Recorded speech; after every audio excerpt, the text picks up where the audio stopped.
The transport vessel lurched so violently it felt as though unseen hands were shaking it apart. Little Lyra Kalin pressed her forehead against the thick windowpane and watched a planet with 2 suns grow steadily larger. Her mother clutched her father's hand so hard their knuckles turned pale, both of them trying not to show fear. Lyra was only 8 years old, but she already knew when adults were lying. "It's all right, sweetheart," her mother whispered, but her voice cracked in a way that made Lyra's stomach twist. The ship shrieked with the sound of metal under strain. Lights flickered, alarms wailed, and then, darkness. When Lyra opened her eyes, her head throbbed. Her left arm felt wrong, and her leg refused to move properly. She was no longer in the safety of a seat but sprawled in tall grasses colored deep violet under an alien sky. Above her blazed 2 suns, one golden and one stark white, bathing the land in shifting heat. "Mom!" she called out, her voice fragile against the silence. "Dad?" No answer. Pain and fear rose together inside her chest. She pulled herself forward, every motion clumsy. A warm wetness on her trousers made her glance down. Blood. The sight triggered tears she couldn't hold back. She cried until her throat burned, then crawled beneath a stone outcropping that gave her a patch of shade. The alien evening fell swiftly. Both suns slipped behind jagged mountains, and the air turned bitter cold. Lyra hugged her jacket close, but the shivering would not stop. She thought she might not survive the night. Then she saw the lights. At first she believed they were stars, until they began drifting across the ground toward her. They glowed like oversized fireflies, weaving and dancing in the dark. Fear rooted her in place. She had heard enough stories about alien dangers to know she should hide. But she was too exhausted to move. Shapes emerged from the radiance. Small beings, no taller than Lyra herself. Their bodies shone as if sculpted from crystal, with gentle light pulsing from within. One approached cautiously, its immense eyes filled with a strange kindness. It made sounds like soft chimes stirred by a breeze. Lyra braced for something terrible. Yet the being only studied her, then turned to the others, releasing more of those melodic notes. The group gathered in a circle around her shelter. One glowed brighter, and warmth radiated outward like the comfort of a campfire. Lyra's shivers eased. An elder among them, its inner light dimmer, steady, stepped forward with a pouch. From it the being withdrew a vessel resembling a small flask, offering it to Lyra. Her lips were parched, but her parents' warnings echoed in her memory: never accept things from strangers. The elder paused, took a sip itself, then offered again. The gesture undid her hesitation. Lyra drank deeply. The water tasted strange yet more refreshing than anything she had ever known. She nearly drained the vessel before it was gently taken back. Soon more crystal figures arrived, bearing clusters of dark berries and oddly shaped nuts. They ate a few themselves first, demonstrating safety. Lyra followed, hunger overwhelming fear. Afterwards, the beings examined her wounds. Their chiming voices turned somber. They returned with leaves, mud, and fragrant herbs. Tenderly, they cleaned her cuts, applied cool clay to her bruised skin, and wrapped her arm in a bandage of soft foliage. The pain dulled. Lyra wanted to thank them but had no words they could understand. She hummed the tune her mother used to sing at bedtime. The beings tilted their heads, then answered in harmonies of shimmering notes. Together they created a gentle chorus under the stars. That night, they did not leave her. They kept watch, their glow shielding her from the terrifying dark. When she wept quietly, missing her parents, they answered with melodies that soothed rather than frightened. The following day passed in haze. Lyra grew weaker, feverish. The beings brought water, fruits, and sat silently nearby. On the third day, the roar of human engines thundered across the sky. Rescue craft. Lyra tried to rise but her body betrayed her. The crystal beings reacted first, glowing as bright as they could, filling the valley with radiant music. They were guiding the searchers. A ship descended, and a man rushed from it before the landing gear touched ground. Lyra's father, Commander Darian Kalen, his voice breaking as he cried her name. Her mother, Celine, followed close, tears already on her cheeks. They stopped in stunned silence when they saw the circle of luminous guardians around their child.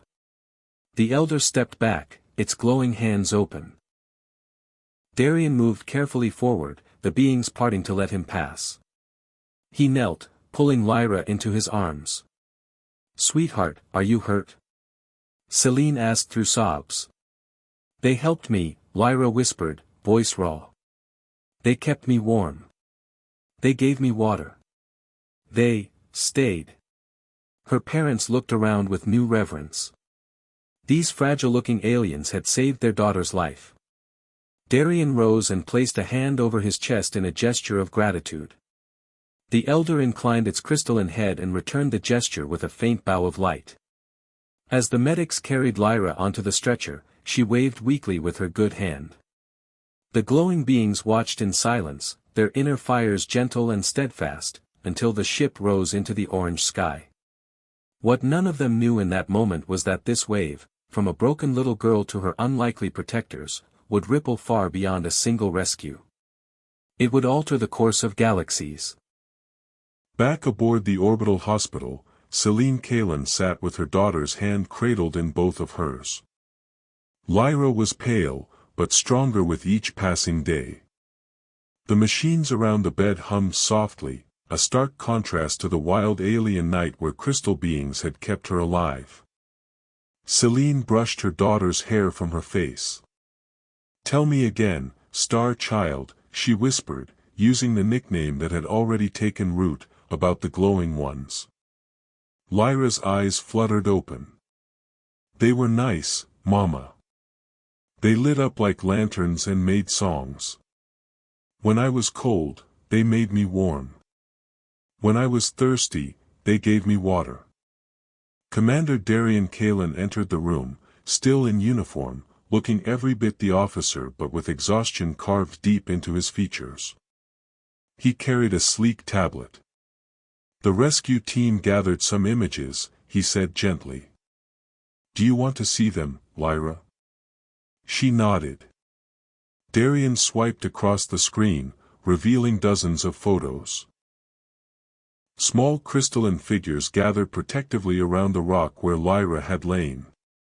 Their translucent bodies glowed in shifting colors, forming an unbroken ring of guardianship. "They're called the Orovine," Darian explained. "Our records show they've lived on this planet for thousands of years. Most thought they were simple creatures. Turns out, they're far from it." Celine's eyes brimmed with tears. "They saved our child. After everything humanity has done to their world, they still chose kindness." The family's private gratitude didn't stay private for long. Celine reached out to her sister, a journalist for the Colonial News Network, and told her the story. Within hours, images of the Orovine encircling a wounded girl blazed across every human channel. The reaction was immediate and overwhelming. Comment threads exploded with emotion. "These beings are heroes. We owe them everything. They are better than us." Families across human colonies began sending messages of thanks. Supplies and gifts were loaded onto ships heading toward the Orovine homeworld, crates of food, medical kits, even toys for Orovine children. Mining supervisors on the planet scoffed.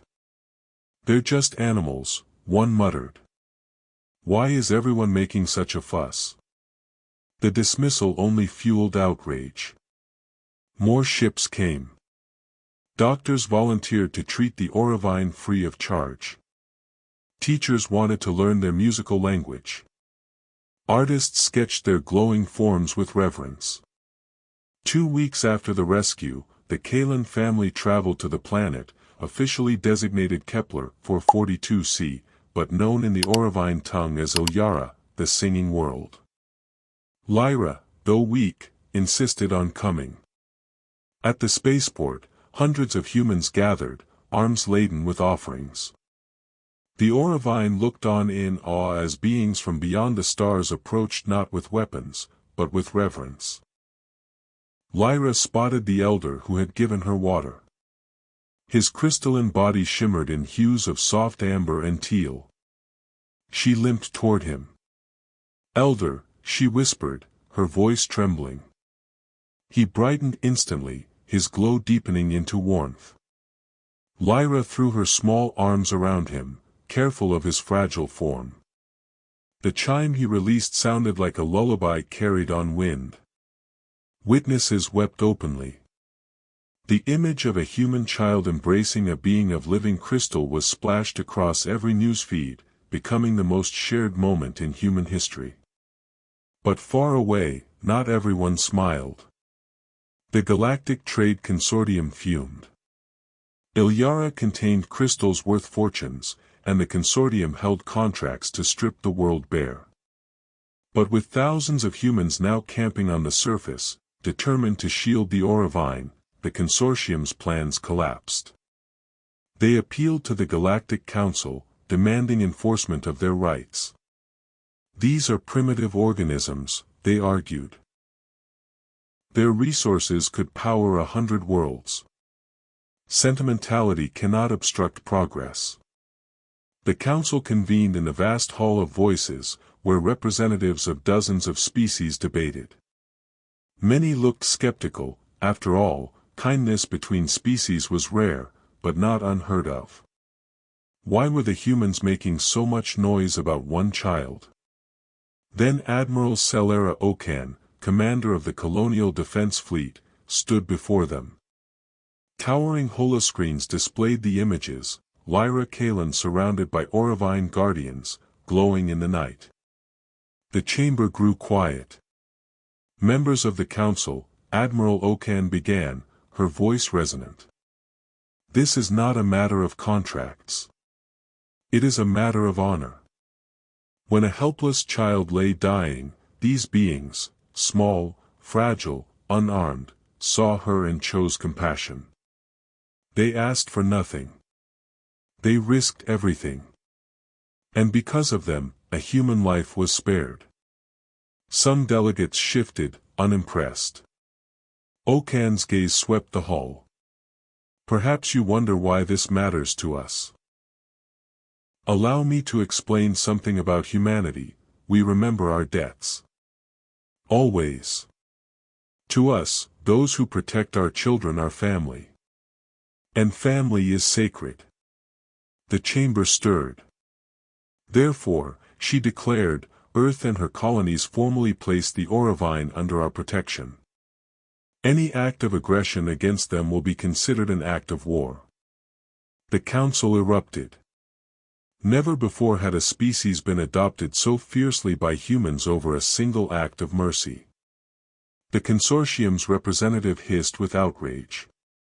"You cannot do this. They are not even recognized as sentient." Admiral Okan's tone remained calm, steady. "Perhaps not by your narrow definitions. But they are sentient enough to recognize a child's tears. They are wise enough to act with selflessness. That is more than can be said of some who sit in this chamber." The declaration spread across the galaxy like wildfire. Humanity had sworn guardianship over the Orovine. Traders called it madness. Militaries called it reckless. But billions of ordinary beings, across countless worlds, whispered that it was the most honorable thing they had ever seen. On Ilyara, Lyra Kalan learned her first words of the Orovine's musical speech. She did not know her rescue had already shifted the balance of galactic politics. To her, It was enough to sit in crystal gardens with her glowing friends, their harmonies rising into the twin suns. But beyond those skies, forces stirred. Predator empires that had long ruled through fear bristled. They muttered that humans had grown arrogant, declaring themselves guardians of weaklings. They plotted, teeth and claws sharpening, convinced they would teach Earth the futility of defending the defenseless. What they did not yet understand was that humanity had already made its choice. One act of kindness toward a single lost girl had bound two peoples together. And to break that bond, predators would have to shatter the very heart of humankind. War Marshal Cravath slammed his clawed fist onto a stone table, the echo vibrating through the war chamber. His scarlet eyes burned as he studied the reports. Humans, he spat. They think one child's tears give them the right to dictate the galaxy. Around him, fellow predators of the hegemony packed, hissed and growled in agreement. Their fleets guard Ilyara like it is their homeworld, snarled Admiral Thexeril, shark-toothed grin glinting. But the crystals beneath those mountains are worth more than a dozen star systems. We cannot allow sentimentality to rob us of such wealth. General Varkesh, with chitin clicking as he shifted, added, if other weaklings believe they can hide behind human protection, the balance of power will crumble. Fear will no longer rule. That is unacceptable. Cravath studied the tactical display. Human presence over Ilyara was strong but not unassailable, 3 battle groups, perhaps 40 warships. He had crushed greater odds before. We will strike swiftly. Claim it is a police action against hidden weapons. By the time their reinforcements arrive, the Orovine will be dust. What the predators did not know was that humanity had anticipated exactly this. On the bridge of the star cruiser Solaris Wrath, Commander Darian Kalin stood tall, his eyes fixed on the sensor screens. His daughter was safe on Earth, but he had volunteered to command the defense. Protecting those who had once protected her felt less like duty and more like destiny. Sir, we're detecting hyperspace ruptures, reported his tactical officer. 6 capital ships, heavy configuration. Hegemony signature. Darian's jaw tightened. Signal the surface for civilian evacuation. And broadcast this on all channels. His voice, calm and resolute, echoed through space. This is Commander Darian Kalin of the Solaris Wrath. You approach a world under Earth's protection. Turn back now, or face the consequences. War Marshal Cravath sneered when the warning reached him. One human thinks he can frighten the hegemony. Show him what true power looks like. Moments later, hegemony warships tore from hyperspace in battle formation, weapons flaring. They expected the humans to retreat. Instead, the void lit with impossible brilliance. From 3 directions, entire fleets burst from hyperspace, over 100 ships, perfectly timed. At the center, Darian's Solaris Wrath. On the left flank, Admiral Celera Okan aboard the Dawn's Promise. On the right, Admiral Terran Kima commanding the Righteous Fury. The predators found themselves outnumbered 3-1. Cravath's eyes widened. How did they? His words faltered. Humans have been watching them for weeks, staging ships just outside hegemony territory, waiting. Then Okan's voice filled every channel. You threatened the beings who saved a human child. You have made a grave mistake. Rage overrode reason. Cravath roared, attack. Show them the hegemony does not bow. The clash shook the stars. Human ships moved like a hunting pack, precise and relentless. Instead of annihilating, they targeted weapons, engines, shields, crippling rather than slaughtering. Enemy vessels, once disabled, were spared further assault. The predators, bred on fear and conquest, did not understand mercy. They mistook it for weakness, until it became clear the humans could have destroyed them utterly and chose not to. On Kravatha's flagship, explosions rattled the deck. His officers fell injured, systems failed, shields collapsed. Surrounded, he waited for the final strike. Instead, his comm screen flickered, revealing Commander Darian Kalin. "Kravath," Darian said, exhaustion etched into his face but resolve burning in his eyes. "Your fleet is defeated. Order surrender, and we will provide aid to your wounded." The war marshal bared his teeth. "You would help us? After we tried to burn your allies to ash?" Darian's voice did not waver. "The Orovine taught us that kindness is stronger than cruelty. I will not become the monster you expect me to be." Silence hung heavy. For the first time in his brutal life, Kravath felt shame. His mandibles clicked once before he whispered, "All ships, stand down." What followed stunned the galaxy. Human medical vessels swept through the wreckage, tending hegemony wounded as though they were their own. Engineers patched enemy hulls so they could limp home. Admiral Okan met the Predator commanders not with chains, but with one demand. "You will leave the Orovine in peace. Never again will you threaten them. Do this, and we will forget this battle." Kravath blinked. "That is all. No tribute. No territories." "We did not come for conquest," Okan replied evenly. "We came to protect. That is all we require." The hegemony fleet limped away, humiliated yet alive. Word of the humans' choice spread like fire. Some species called it lunacy. Others called it honor. But none could deny it had shaken the ancient order. On Ilyara, the Orovine elders felt the resonance of the battle through their crystalline gardens. They knew lives had been risked and lost above their skies, all because they had once shown compassion to a frightened child. Some worried they had brought disaster upon themselves. But the elder who had first given Lyra water, known among his people as Jalen, shook his dimming glow. "No, little ones," he told them. "We have shown the galaxy who humans truly are. And the galaxy is better for seeing it." In orbit, Darian Kalin gazed down at the luminous gardens. He remembered Lyra's fragile wave of thanks. Now fleets guarded the very soil where she had once lain. The test was over. Humanity had answered it with mercy instead of vengeance. And nothing in the galaxy would ever be the same again. 20 years passed since the night crystalline beings had saved a lost girl.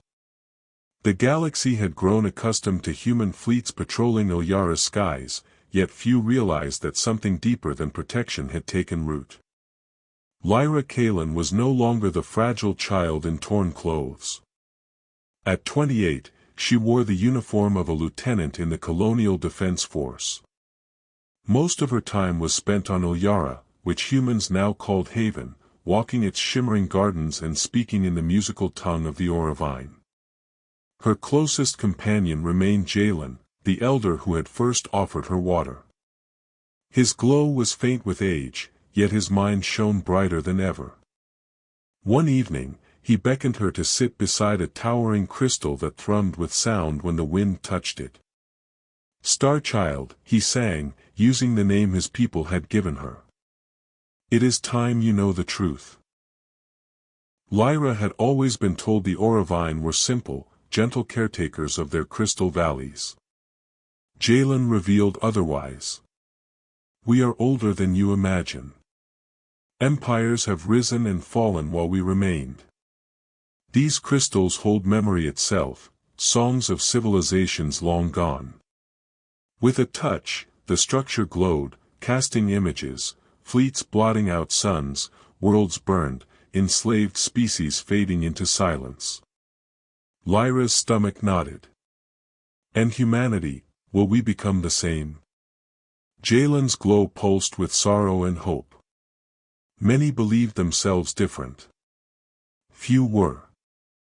But when we found you dying, we glimpsed another path. You protect not for gain, but because it is right. That is rare. That is why we chose you. He offered more, a covenant. The Orovine would share their wisdom, gathered across eons, if humans vowed to use it to guide, not conquer, emerging civilizations. The choice weighed heavy, but Lyra knew it must be made. 3 months later, in the great crystal amphitheater at Haven's Heart, Admiral Celera Okan signed the covenant on behalf of humanity. The text shimmered in both human script and Orovine musical notation, a treaty unlike any before it. The terms were simple yet profound. The Orovine would reveal their knowledge of how civilizations rise and fall, and humanity would extend protection not just to them, but to any species deemed worthy of preservation.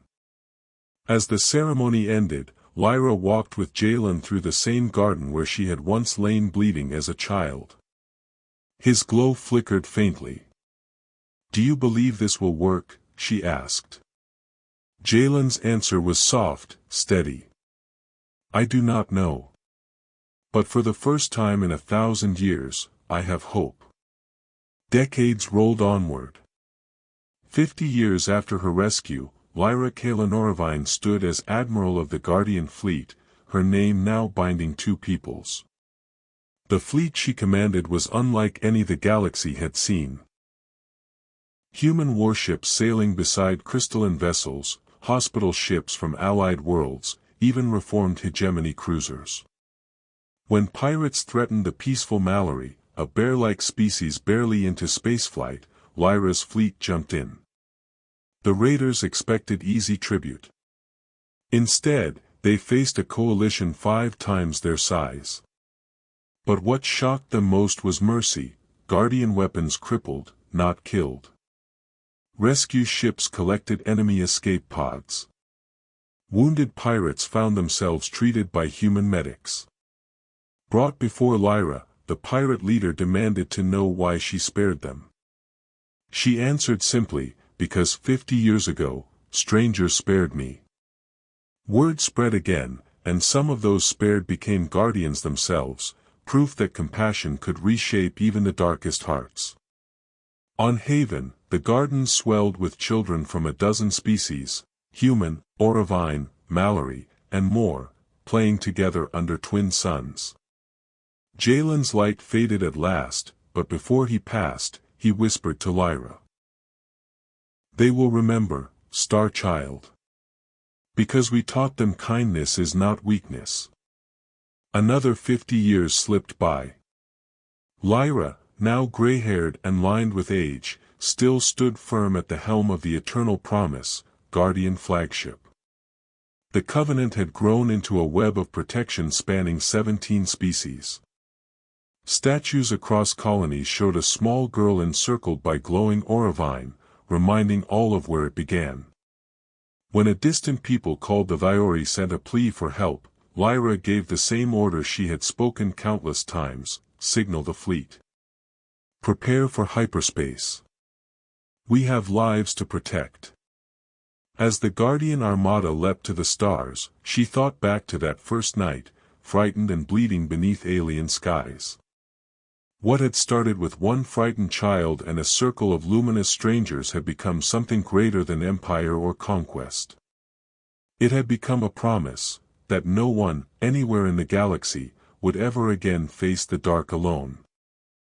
And so, friends, this is where our journey leaves Admiral Lyra Kaelin and the Orovine. What began as a simple rescue of a lost girl grew into a chain of choices that reshaped entire civilizations. Think about it, one act of kindness, as small as a sip of water, sparked an alliance strong enough to face down predators, reshape politics, and inspire compassion across the stars.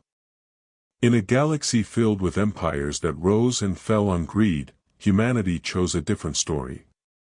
They remembered their debts. They guarded the weak. They made protection, not conquest, their legacy. And they were never alone, because glowing beings of crystal chose to believe in them. It makes you wonder, doesn't it? If kindness can echo this far in the imagination of a story, how far can it ripple in our own world? Maybe it's not about saving galaxies, but about the small choices, offering warmth, a little patience, a little light in the dark. Those things matter. They always have. So if you felt a spark in this story, carry it with you. Pass it on. Who knows what chain of change it might begin. And hey, if you enjoyed this retelling, don't let it fade here. Tap that subscribe button, give the video a like, and share it with someone who needs a reminder that kindness is never wasted. The more people who join us, the more light we can spread together. Until next time, stay curious, stay kind, and keep looking up at the stars.